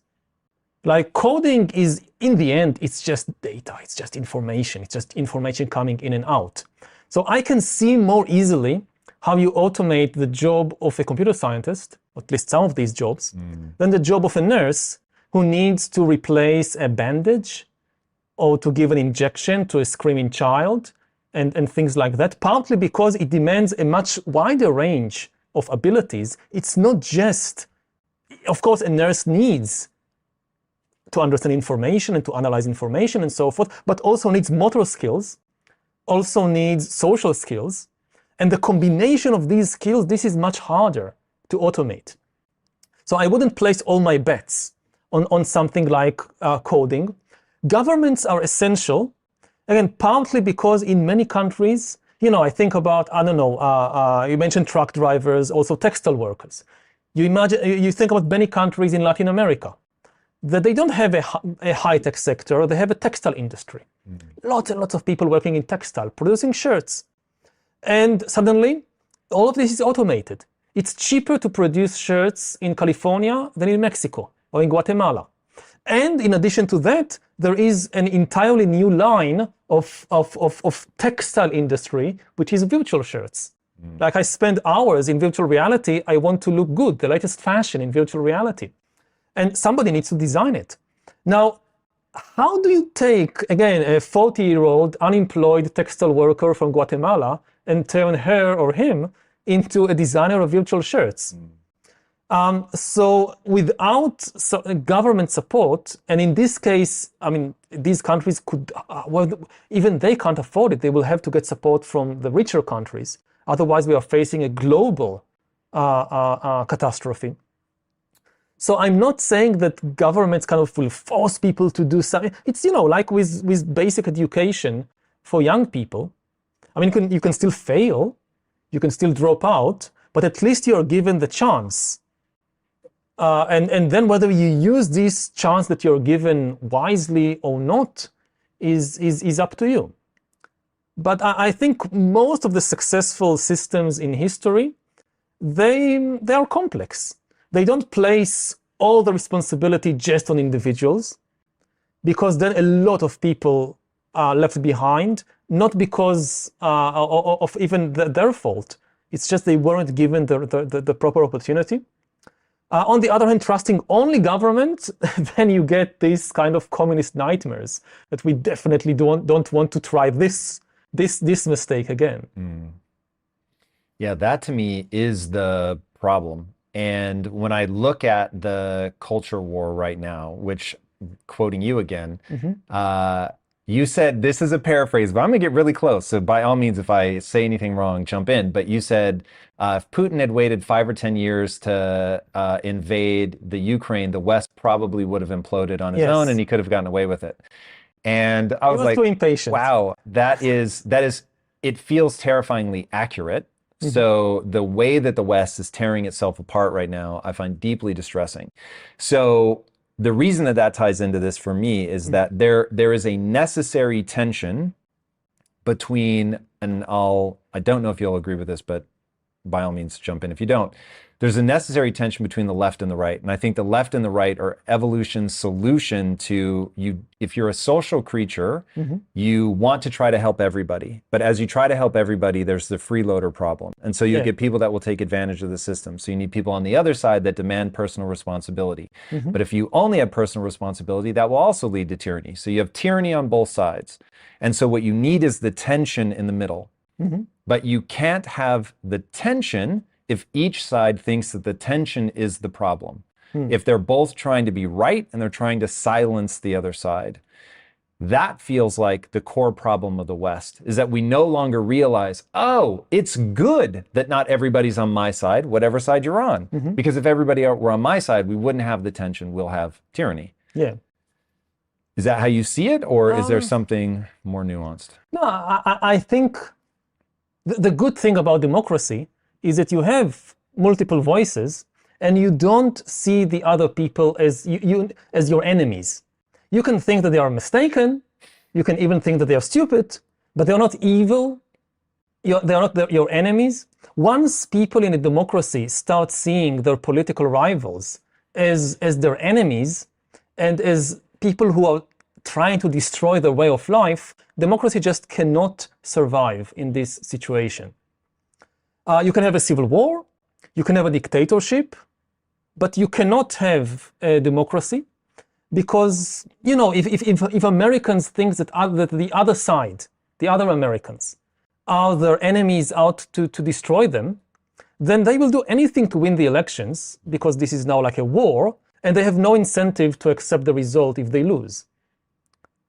And that's the biggest danger, I think, that not just the United States, but many countries in the West are facing, that increasingly people are seeing their neighbors, the people in the other state, in the other town, as their enemies. It's not so clear why this is happening, because actually the ideological differences today are much smaller than they were 50 years ago or 100 years ago. Before you finish that, can I set something up? I'd never heard anybody talk about this before. I know where you're going. Okay. So you said this is all you. I thought this was so brilliant and gave me a way to understand what's happening. You said in the 20th century, there were three big ways of viewing the world. You had fascism, you had communism, and you had liberalism. Yes. Explain the three, because the punchline is where you're going now, which is why didn't people go with liberalism? But please explain the three, and then we can get into why liberalism is breaking down, because I actually don't understand why. Well, that's a lot to explain in brief, but basically fascism says that the state and the nation are the only thing that matters. Nationalism in itself is a force for good. Nationalism, when it's understood correctly, it means simply that you love the other people in your nation and you're willing to make some sacrifices for them, for instance, to pay taxes so that they get good healthcare. When it's good, nationalism is about love, not about hating foreigners or minorities. Fascism is when somebody says that the nation is the only thing that matters. Individuals, groups, they don't matter at all. Everything should serve the needs of the nation, of the state. The truth is whatever helps the nation. Good is whatever is good for the nation. Even beauty, like films and art and so forth, it's all political. A good film is a good that advances the interests of the nations. That's it. And anybody who opposes this is a traitor and should be eliminated. This is kind of the basic worldview of fascism. You know, the symbol of fascism is that the word fascism, it comes from Latin, for fasci. That is, it's a kind of bundle of reeds or bundle of small kind of twigs, which is very strange. I mean, why is the symbol of one of the most evil and ferocious movements in history a bundle of twigs? What's the sense there? And the idea is that each twig by itself is nothing. It's easy to break it, it's nothing. But you take a lot of twigs together, you can't break them. So that's the message of fascism, that you're nothing in yourself as an individual, but the group as a whole, it's the only thing that matters. And then communism is actually a variation on that. It also has no regard for the individual. It thinks more in terms of class. It's not so much the nation which is in the center, it's the class to which you belong, which is at the center. And the hero of communism is not the nation, it's the working class. But again, to make a very long story short, it's the same idea. This is why also you see that Nazi Germany and the Soviet Union, they constantly copy each other. Because at the basic level, there is the same idea that individual human beings count for nothing, and it's only the interests of the collective which are important. And liberalism says that no, that we need also collective action, collective cooperation. Again, to build a healthcare system, to build an education system, people need to cooperate. But still at the center, we have the individual. And, there is a very simple test to test yourself whether you're liberal. So, the word liberalism, just as fascism comes from this fascia, this bundle of reeds, and communism from communal, everything together. So liberalism is from liberty, freedom, and answer just 4 simple questions. Do you think people should have the liberty to choose their own government? Do you think people should have the liberty to choose their own religion?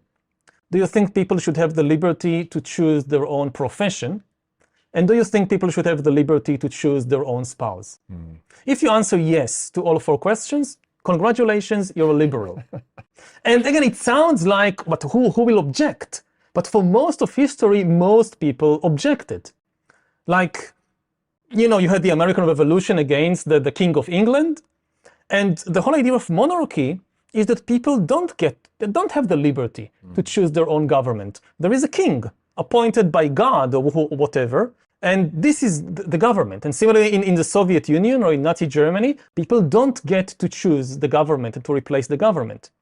Similarly, if you think about profession, so in a communist society, you don't get to choose your profession. The Communist Party tells you that you now go to the farm to raise cabbages, and he now goes to the factory to produce cars. And we tell you how many cabbages to produce or what kind of cars to produce. And if you go, to the Middle Ages, so again, you don't have any liberty to choose your profession. If you're born to a peasant family, you'll be a peasant. If your father was a cobbler, you'll be a cobbler. That's it. You have no choice there. And of course, when it comes to choosing your spouse, same thing. It doesn't matter who you love. It matters what your elders tell you, what your church tells you, what the nation needs. And today, in the big ideological war of the 20th century, liberalism came on top. And when I said earlier that actually the ideological differences that I see today in the United States or in the West as a whole, in the world as a whole, are much smaller than 50 years ago or 100 years ago, because almost all people are liberal. Even the conservatives who think liberal, this is terrible, I hate these liberals, they are liberal. In the long-term historical sense. So of course we know these hot button issues like abortion, like gun control, and these things, and there you have arguments, but underneath it all, there is much deeper and more widespread ideological agreement than anything we have seen 50 years ago or 100 years ago. Even, these kind of hot button subjects like abortion, like gay marriage, they're actually the aftershocks of the Big Bang of the 1960s, of the sexual revolution. The really big argument about these issues were in the 1960s. The gap there was much, much bigger. And in the end, almost everybody accepted the liberal position. In the 1950s, universities could expel students from university.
had sex before marriage. Whoa. This was sex before marriage. This is and who wants to go back there? I mean, you know, a divorce was kind of was unthinkable. Marriage between a white person and a black person was legally prohibited. So crazy. And this was, 50, 60 years ago. So I'm not saying that there are no ideological differences remaining, or that there are no kind of debates. But if people could step back and look at the long-term view, they will be amazed how close actually Republicans and Democrats in the US are. Republicans today are far more liberal on, say, LGBT rights than Democrats were in the 1960s. So, and another, I think people should ask themselves, okay, we have these remaining disagreements. Is it a good enough reason to destroy the American Republic over that? To destroy basically Western civilization over that? So, you think about the American Civil War, and people today, some people say, okay, we are approaching another civil war. Imagine a high school student in 100 years having to write a test about American history, and they get two questions. What was the first civil war about? That's easy, slavery. What was the second civil war about? Is there anything as clear, as salient that you can? It was about that. It was about gun control. It was about whether transgender people can go to the same toilet or not. What was it about? And I think that the tragedy of what's happening now in the US and in much of the West is that, again, the ideological differences are small on the ground, but they are very big in people's imagination.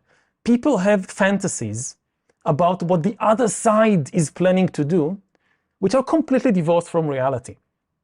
In the 20th century, you didn't need to fantasize what these communists want to do. They told you. That you listen to somebody like Lenin or Stalin, they tell you, we want to completely abolish private property. It's not a fantasy in the minds of some liberals that this is what the communists want to do. The same thing with the fascists. You just need to listen to Hitler. He literally detailed everything he wanted to do. I'm going to do this and this, and the Jews are a problem, and we're going to do this. I was like, what? I could not believe he published all of that before he rose to power. Insane. It was in the open. And now much of the kind of gap is mostly in the imagination of people. And the tragedy is that in history, you can get terrible, terrible wars. I'm not saying everything that I said now is not like it's not going to be a civil war. It's not going to be civil strife in the... No. The tragedy of history is that very often you get terrible things happening without any good reason at all. That afterwards, when you look back, you ask, what was this all about? Like you think about the wars of religion in Europe in the 16th and 17th century, which, by the way, was part of the reason that people fled Europe to come to the United States. And Protestants and Catholics killing each other by the millions. Like a third of the population of Germany died in the 30 Years' War between Protestants and Catholics. A third of the population. And you look back today, even as a Protestant or a Catholic, and you ask yourself, what was this about? And it's completely incomprehensible. To the people back then, it looked like the most important things in the world, like whether you believe in this theological view or that theological view, whether you do the Mass with this ritual or with like a very big issue, whether you give the ordinary Christians during Mass only the holy bread or also the wine. And you look back at it, are you going to have a big war over that? Yes, they did have a very, very big war over that. And also people sometimes have big wars over fantasies in their minds. We have now just an example, with the Russian invasion of Ukraine. So Putin had all these fantasies in his mind. For instance, that NATO is threatening Russia. Very simple question. Name the country which was about to invade Russia in 2022. But the Germans were about to invade Russia. Have you been to Germany lately? Do you think these people, what they want to do in life is go and invade Russia? Do you think the French want to invade Russia? Napoleon will come out of his grave and lead the Grand Armée again to Moscow? This is complete fantasy. But fantasies often shape history and cause people to do, terrible things. If you want to learn more about this topic, check out this interview. Well, we've got building blocks and they're interesting. Like our cars will soon drive ourselves and our Amazon delivery trucks will just come without people and they'll be running on electricity. Just enjoy what's about to happen and embrace it. So if you can afford to, invest in it. If not, be curious.